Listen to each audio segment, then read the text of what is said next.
Hello guys, welcome back ulit sa akin channel. So may panibago na naman tayong i-unbox na dumating. So ano na naman kaya to? Isa na naman tong isang electric gel blaster. Yan. So ito yung mga codes niya na nasa likod ng ating karton.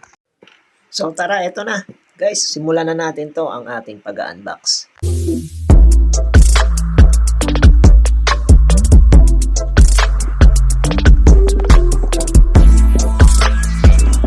So well, ito, umpisa na natin ang pag-unbox. Paborito ko.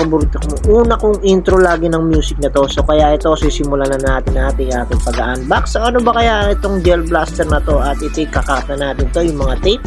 Yan, so ito, hindi mawawala ang magic tape.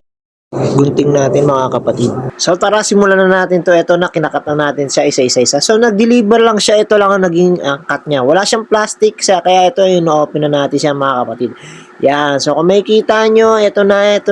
Oh, yan. Nakita nyo na agad yung magazine natin mga kapatid. So ito na yung ating mga i-unbox natin. So ito ang nasa loob ng ating box.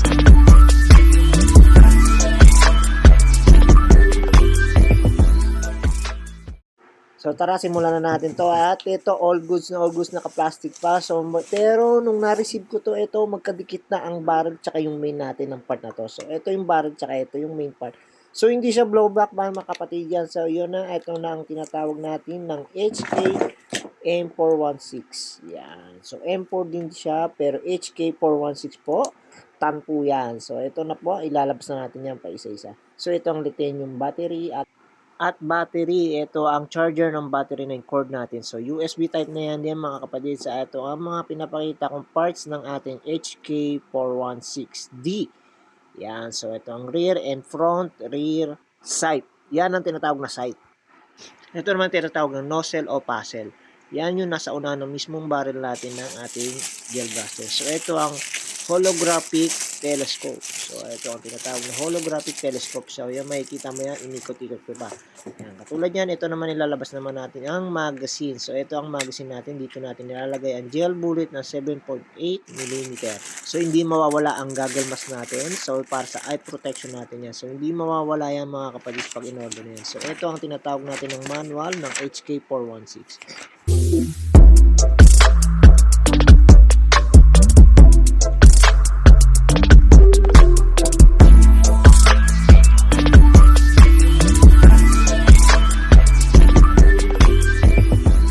So, inumpisa na natin, inuna na natin itong box stop na to at para makita na natin, ito ang box stop at baterya o lithium battery. So, kinakabitan natin yan.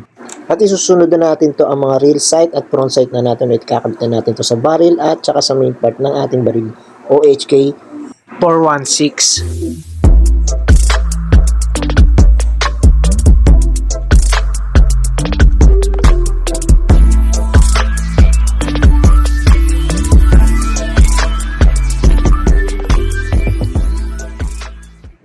At susunod na natin to, ang pinakasunod natin yung muzzle o yung pinaka-silencer niya is kulay orange yung cup natin o yung muzzle na tinatawag. So ito naman ang tinatawag natin ng holographic telescope. So ilalagay lang natin siya. So twist lang siya, hindi siya lockable.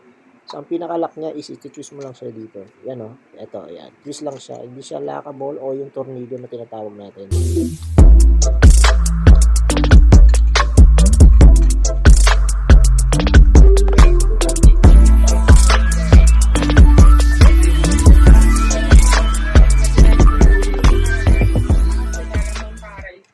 Well, kung makikita mo siya, yan o, kulay green ng ating holographic natin. So, napakaganda siya. So, tinetest ko yan at sinaside-side ko na yan. Susunod ko na itong magazine natin to. So, ito, hindi siya tinatawag na front magazine. So, manual lang po siya, wala siyang motor. Yan ang tinatawag natin ng magazine. So, ito naman ang tinatawag natin yung charging cable ng ating baterya o lithium battery. So, may manual guide nga pala yan mga kapatid. So, hindi mawawala ang manual guide. So, ito na siya. Tinetest pa na natin. Ito ang tinatawag natin ng bop stop. Adjustable na po siya. So, bop stop, adjustable po siya. So, get ready to fire na tayo. Yan, oh. Oh! Pium! Pium! Pium! Oh! Kasa. Single shot. Chak, chak, chak, chak, chak, chak, chak.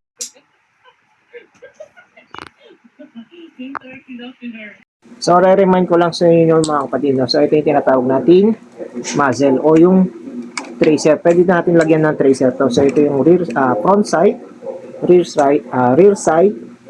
So, ito yung holographic telescope natin. So, ito yung magazine niya. So ito yung button ng magazine natin. So pagka i-eject natin siya, pipindutin lang natin siya. So ito, adjustable backstop na rin po siya. Yan. So ayan mga kapatid, i-review lang natin siya paunti-unti.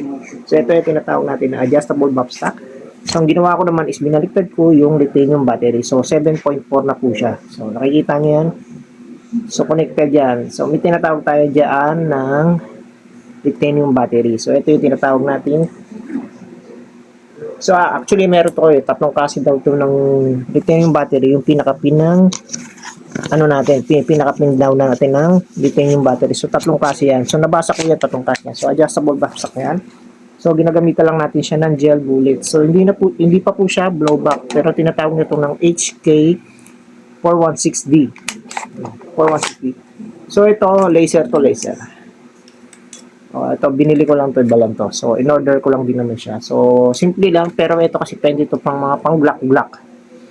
Yan. So tanggalin natin kasi may laman to ng gel bullet. So single shots lang siya, mga kapatid, single shots.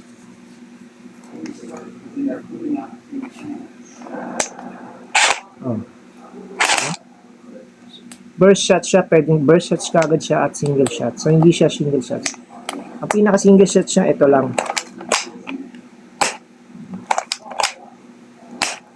So burst shots. O yung naka-auto. Yan, kung maglalagay tayo ng battery, I would suggest na ganito. So nasa ilalim yung wire niya, para at least kahit yung backstop natin is safe siya. Mabilis lang siya. Adjust, ito yung clip backstop niya. So ito yung pinaka-lock niya. Di ba guys? So grabe no, parang napaka-realistic niya. Pero kasi malalaman siya pag joint blaster siya dahil dito. Hindi siya bakal, pero may kabigatan siya. So almost parang meron din siyang kabigatan. No? May kabigatan din siya. Parang almost 1 kilo lang din siya. Pero kung lalagyan mo siya ng flashlight, sigurado mabigat siya. So actually may laman na siyang bullets. Gel bullets. Tapon pa. So I got my new content na. So kinontent lang natin ito para sa ating libang. So guys, sana kahit pa paano ito, huwag niyo kalimutan mag-subscribe sa akin channel dito sa aking YouTube, and then especially to sa my Facebook account sa akin, sa Alden Bacani. So ito, ginamit ko to is paglaro lang. Hindi ko gagamitin to kung saan lang to. So parang gusto ko lang mag-target at least wala akong problema dito. So kumbaga sa libangan. So hindi lang to porket libangan at hindi ako naggasta ng pera para lang sa kalokohan. So ito, ginamit ko to is kasi may purpose ako.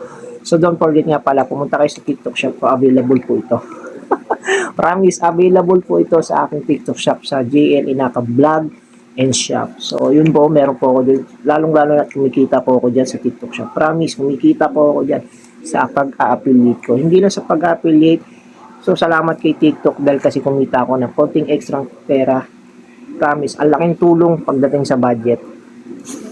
So yun guys, don't forget to like and subscribe sa aking YouTube channel. And then, huwag nyo rin pong kakalimutan po rin dito sa aking Facebook account. Mas ng Alden Bacani. So, my real name is Alden Bacani and my channel is JL Inaka Vlog. Bulol pa. Real vlog lang. Tama lang. Aliwan. Pung. Peace out. Don't forget. So, Merry Christmas nga pala sa inyong mga kapatid, sa mga subscriber ko, and din sa mga nagsumuporta. So, maraming salamat. So, Merry Christmas.